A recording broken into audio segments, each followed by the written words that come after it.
Hey there guys, this is going to be the regular escape for Antrim Escape 2 Team Tactics. A regular escape because they've updated since I first started playing this actually, and there's now multiple escapes. But this is the original regular normal way of going for it. I do apologise if this leaves frame at some point. It might. I'm trying to shoot this and edit this entirely with my iPad 2. There's no tripod, so I'm at its mercy.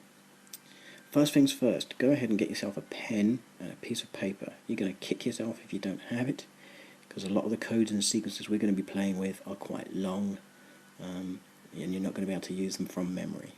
Once you've done that, come back and we can begin. First things first, just zoom straight in to that black thing you see in front of you and pick it up. That's an axe head. It will say metal object. Great stuff. There's also, just here on the right, is a bucket. Grab that as well. Then go around the room. There's a trowel down there next to those plant pots.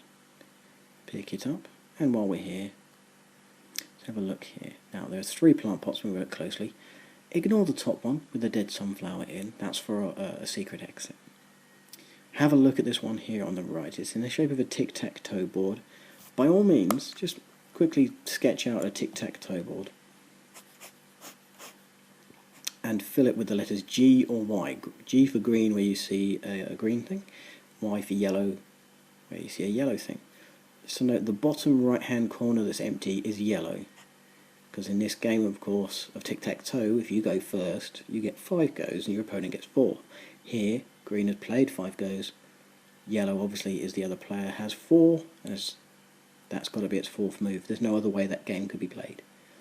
So fill that in according to this. So the top row would be green, yellow, green. Second row, yellow, green, green. Bottom row, yellow, green, yellow. Now that sequence always stays the same. I've never seen it different from that picture there. But the code that it uses later on does change. In regards to the third plant pot, what you're going to want to do is select your trowel by touching it and then dig in. And you see you've got out a steel can. If you select that, double tap it to look. Now select your trowel again and take off the cap. And now if you want to have a look inside it, obviously the opening is too small for us to really look in, so we're going to just have to see what is inside it by taking whatever is inside it out. So you turn the can upside down, in this case your entire device, and shake the bejesus out of it until some candies fall out. Those are the candies that were in the can. Make sure you do this. Touch them to select them. If you'd have exited out, it would have put the candies back in the tin for you. You'd have to go through that process again. But as we've touched them and they've lined up on the side there, we can go again. Come away from there. Okay, as we go around here, zoom in on the door. And at the top here, in between my fingers right now, is a magnifying glass. If you don't believe me, just touch there. Pick up a magnifying glass. It's quite subtle. Over here, behind the little fountain, is a snake statue. Right there. Pick him up. Brilliant. Ignore the owl. Touch the little fountain. Now you'll notice that each shelf of this fountain, the top shelf has a shape on it. It's like a parallelogram. The next shelf has a pentagon, and the bottom shelf actually has 2. It's empty recess here. Each one of the candies has a matching shape, so you have to match up the shape to the candies. Now it's difficult for me to see because the brightness being right down, but the red has the parallelogram, green has the pentagon, I believe they always do, blue has the circle, yellow has the diamond. Great. See, now a box of matches has appeared in the bottom. Pick them up. Going to want them for later. While we're here, again with your pen, you're going to want to note down this colour arrangement because it's a code. We're going to use it in a minute.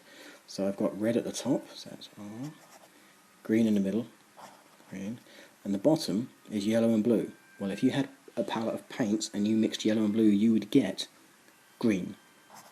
So green at the bottom. So I've got red, green, green, making its way down. I come away from there, I go to the big fountain. If you touch the big fountain, well, not that bit there, but the actual fountain, that's great. Now here, if you actually tilt your device, the image manipulates itself to show information as if you were looking around it. So first thing I want to do is just touch that little tablet thing and pick it up. That will come in handy for you later. There is something I want to do with the fountain, but I won't do it just yet. I'm going to look to the other side, and just above that middle shelf right there is some markings on the wall. If I touch those, it will zoom into them, so I can have a look at this. And this is another one of those codes, quite a long one. Like I say, this is why we have paper. These are not letters of the alphabet. These are just shapes that I'll explain to you now. These match up with positions on a tic-tac-toe board. So this is obviously the middle square, because that is the only square on a tic-tac-toe board that has 4 walls. This one is the top right-hand corner, because that square only has a wall on its left and a wall at the bottom. The top and the right are open and exposed when you draw a tic-tac-toe board, not a grid, a tic-tac-toe board. This is going to be the very bottom middle part, because that has walls on the left, the top and the right. If you look at the tic-tac-toe board, if you did draw one out, you'll quickly realise that they are all individual and specific. So because I've actually got my the plant pot sketched on this piece of paper in front of me, I can automatically now write out the correct code, rather than having to write down the actual shapes and transfer it later. So I'm going to do that now. So I've got here, so my code is GG, GG, GY, YG, YY.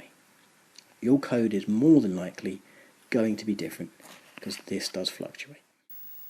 And in light of that, I figured I'd give you this cheat sheet. Go ahead and pause. Well done. I can come out of there now, and I can just focus on the fountain. And like I say, I'm going to replicate the colour scheme from the smaller fountain on here. So that's red at the top, so I'm just going to touch the gem at the top until it becomes red. There it is. Green, same again. Green, so I'm going to do it at the bottom. And the water gets turned on. Fantastic.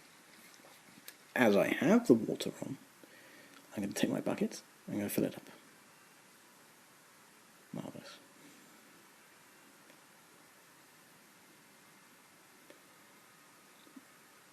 With that bucket filled up, I'm going to go over to this side of the wall where I picked up the bucket, and notice these 5 tubes. I'm going to actually look in. Now you'll notice that the first one and the third one have little bits of wood in them. Ignore the first one, again it's for a secret exit that you can't actually do anything about yet at the moment anyway. But we're going to take our water, make sure it's selected, and fill up that middle tube by tapping it.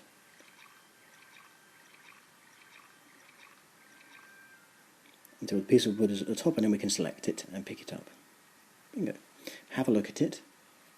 And you'll notice there are some numbers on it. Now this differs every time. My numbers are 6, 3, 4, 5, 7. So, come away from there. So that means that this needs 6 portions of water, 3 portions of water, 4 portions of water, 5 portions of water, 7 portions of water.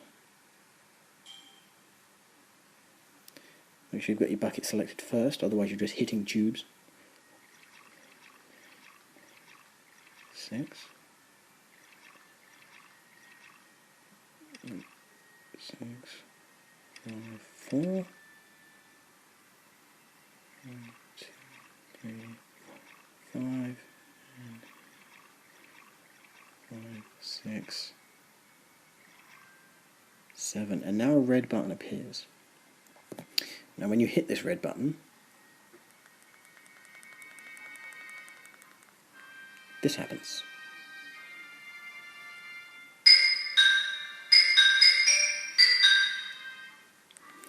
And the idea now is that you have to replicate that tune. Now to help you out, that tune is always the same, and it's represented by hitting these things. You get a different note of pitch because they've got different amounts of water in it. You need to hit the tubes that have 4, 7, 474357. So for me, it's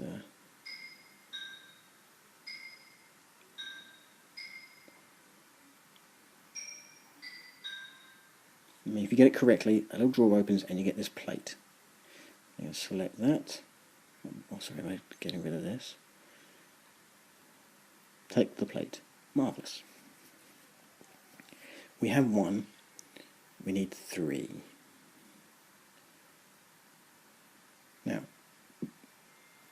that vent to the left of the fountain, I'll show you that again. This vent here at the left of the fountain, if you select it, you get this kind of thing going on. Again, it's you have to move your device so that I took some screenshots just so you could see the kind of vantage point of what you're looking for when the numbers move about. As you can see here, I've got a green 2, a blue 9, and a yellow 0. Write those down and we can get to using them.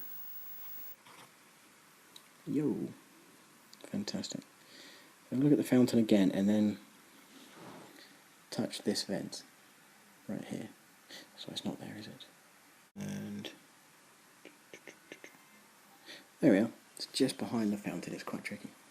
So on the left here is a blue, yellow, green, and that's the code I just got a second ago from the digital numbers. So green was 2, 1, 2. Yellow was 0, so just leave it as it was, and blue is 9. 2, 3, 4, 5, 6, 7, 9. Bang. So Emma's now opened the vent cover, which means she's got access to another plate. Pick it up. Over here is our code from the scratchings on the wall behind the fountain and the tic-tac-toe. Okay, take away her speech. The other plate. Let's come out and then put those 2 plates in the wall. That one there. That one there. It then drops the key, which I take over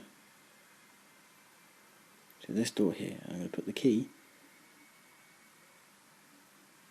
in the keyhole and it opens the door halfway. That actually is your escape from room 1. So I shall see you again soon for room 2.